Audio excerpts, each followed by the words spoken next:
From the trading desk of dailyforex.com, this is Christopher Lewis looking at the upcoming May 4th Forex session, a non-farm payroll Friday, so of course it's an interesting day nonetheless. But I have what I think is the most interesting pair right now in front of you. It's the dollar yen. The reason for that is a little bit of background. The Bank of Japan has recently expanded its easing program by 10 trillion yen. They purchase JGBs, the Japanese government bonds, and of course that drives the rates down, which makes owning Japanese currency, at least in this particular case, owning the currency a little less attractive. At least that's the idea in theory. They also are flooding the market with yen, and as such, this should help quell the demand as the supply becomes so great. Looking at the other side of the equation, the Federal Reserve has recently, or the chairman has recently stated that the Federal Reserve has more tools to ease monetary policy if the economy so warrants it. With all of that being said, we have a race to the bottom. Two countries that are trying to absolutely trash their currencies. However, there is a debate as to whether or not the United States is anywhere near easing. For my own personal bias, I will say up front that I believe that they will not.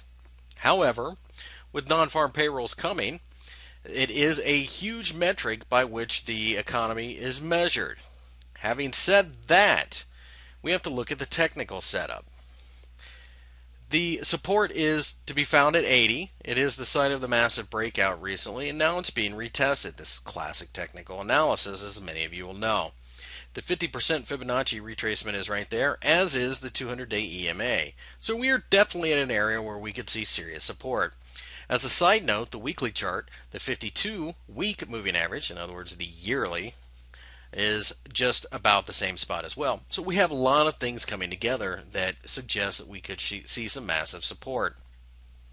With this being said, a higher than expected jobs number, and the consensus is all over the place, but the number that I've seen the most is about 160,000, would of course send this pair up higher. Typically it does anyways, but this brings about the question, will the Fed actually ease? And the answer is probably no. One would have to think that the bar is kind of high anyways.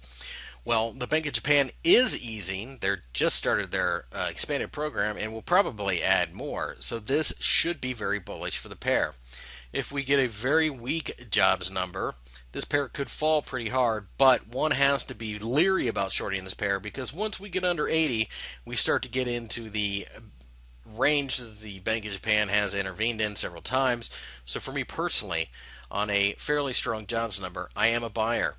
As a mark, a break above 80.50 or so, the tops of these candles, is enough to get me to add to an already long position. Of course, if we break down and close below these lows, I will be flat at this point in time and take a small loss.